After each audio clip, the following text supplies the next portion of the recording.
लखनपुर नामक गांव में चुन्नीलाल नाम का एक कंजूस सेठ अपनी पत्नी के साथ रहा करता था। हालांकि उसके पास धन दौलत की कोई कमी नहीं थी, मगर कंजूसी में उसका कोई सानी नहीं था। वह इतना कंजूस और मक्खी चूस था कि वह चाय में गिरी मक्खी को भी चूस लेता था। वह घर की आवश्यक वस्तुएं भी बहुत सोच विचार करने के बाद ही खरीद कर लाता था। उसके इस आचरण के कारण उसकी पत्नी बहुत दुखी रहती थी। वह सोचती थी, हे भगवान, क्या करूं? इनकी इस कंजूसी के कारण हर चीज के लिए मुझे तरसना पड़ता है। साल भर से मेरा मछली खाने का मन है, लेकिन ये है कि सुनते ही नहीं। एक दिन सेठ की पत्नी गुस्से में आकर बोली, सुनिए जी, मेरा मछली खाने का बड़ा मन हो रहा है। आप बाजार से मछली ले आइए ना। पिछले 1 साल से आपको बोल रही हूँ और आप हैं कि बस टालते ही जा रहे हैं। कंजूस चुन्नीलाल ने सेठानी को बरगलाने की बहुत कोशिश की, पर वह नहीं मानी।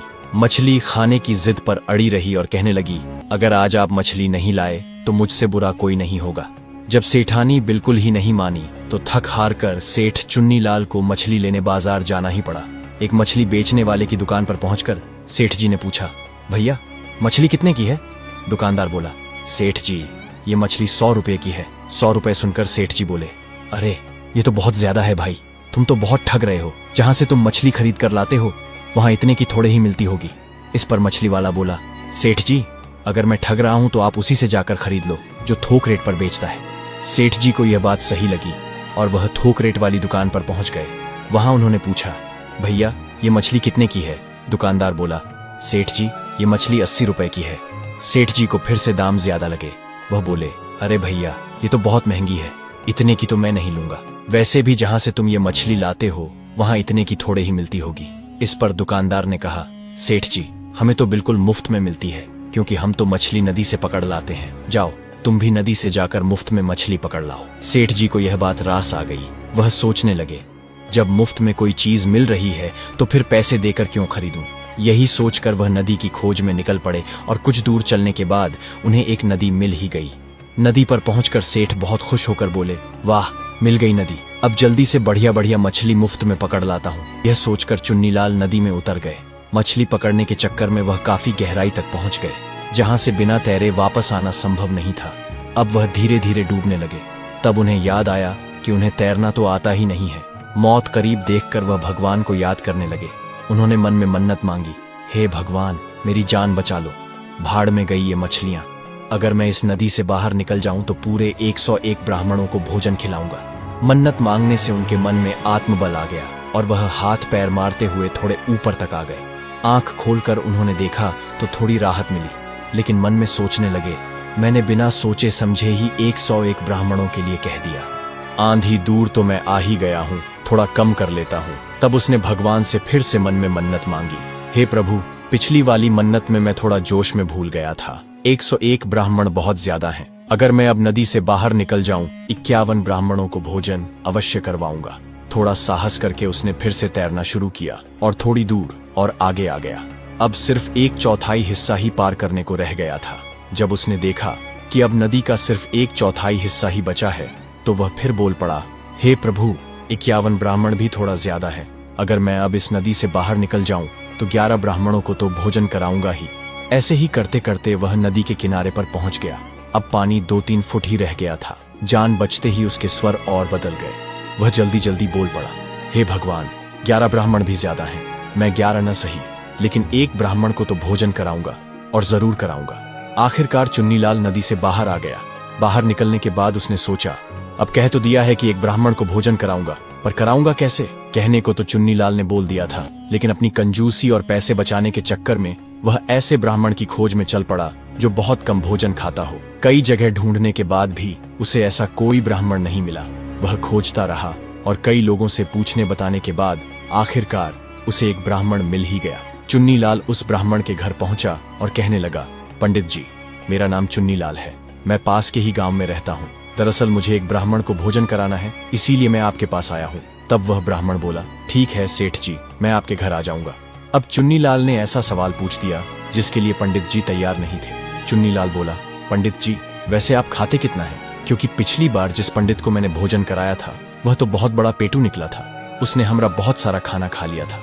इतना सुनते ही ब्राह्मण समझ गया कि यह सेठ बहुत कंजूस है। बिना गुस्सा जताए वह तुरंत बोला, सेठ जी मैं पेटू नहीं हूँ, मैं तो मुश्किल से सिर्फ 2 पूरी ही खा पाता हूँ। ये सुनकर चुन्नीलाल की खुशी का ठिकाना न रहा। उसे लगा कि यही सही ब्राह्मण है। खुश होते हुए वह बोला, तो ठीक है पंडित जी, आप मेरा निमंत्रण स्वीकार कीजिए। बस एक बात का ध्यान रखना, मैं सुबह 9 बजे दुकान पर चला जाता हूँ, इसलिए कल आप 9 बजे से पहले ही मेरे घर आकर भोजन ग्रहण कर लीजिएगा। पंडित जी राजी हो गए और चुन्नीलाल प्रसन्न मन से अपने घर आ गया।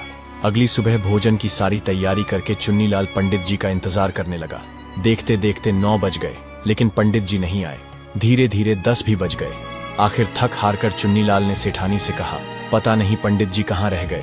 9 बजे का कहाँ था और अब 10 बज गए हैं। मुझे दुकान के लिए देर हो रही है। भाग्यवान, मैं दुकान जा रहा हूँ।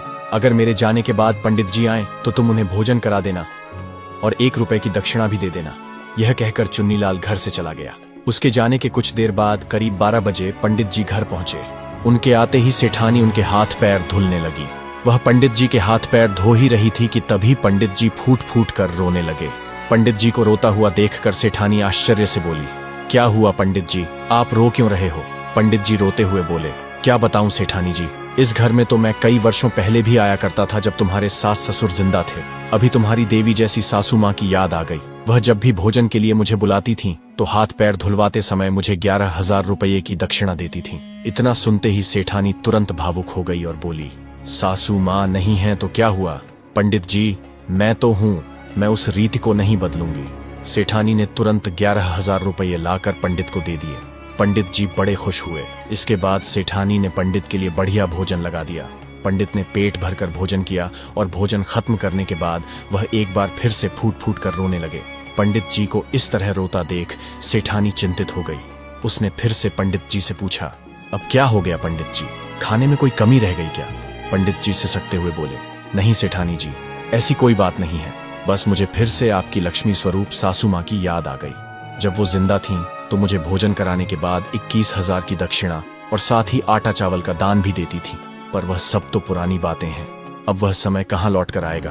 खैर, अब मैं चलता हूँ। सेठानी बोली, रुकिए पंडित जी, आप चिंता मत कीजिए, जैसा पहले होता आया है आगे भी वैसा ही होगा। इतना कहकर सेठानी ने तुरंत चुन्नीलाल की तिजोरी से 21,000 निकालकर पंडित को दक्षिणा के रूप में दे दिए और साथ ही आटा चावल दाल आदि का झोला भी दे दिया। पंडित जी सारा सामान लेकर खुशी खुशी अपने घर चले गए। रात को जब सेठ चुन्नीलाल लौटकर घर आया तो उसने सेठानी से पूछा, अरे भाग्यवान, पंडित जी भोजन करने आए थे या नहीं? सेठानी बोली, हाँ पंडित जी आए थे, मैंने उन्हें अच्छे से भोजन कराया, पर वह बार बार रोए जा रहे थे। सेठ बोला, क्या बार बार रो रहे थे, क्यों? सेठानी ने कहा, दरअसल वह बता रहे थे कि सासू माँ के समय में भी वह हमारे घर भोजन करने आते थे, इसीलिए उन्हें बार बार सासू माँ की याद आ रही थी, लेकिन मैंने उन्हें सासू माँ की कोई कमी महसूस नहीं होने दी। भोजन से लेकर दान दक्षिणा तक सब मैंने बहुत अच्छे से किया और साथ ही 32,000 रुपये दक्षिणा भी दी। ये सुनते ही सेठ चुन्नीलाल बुरी तरह चौंक गया और गुस्से से बोला,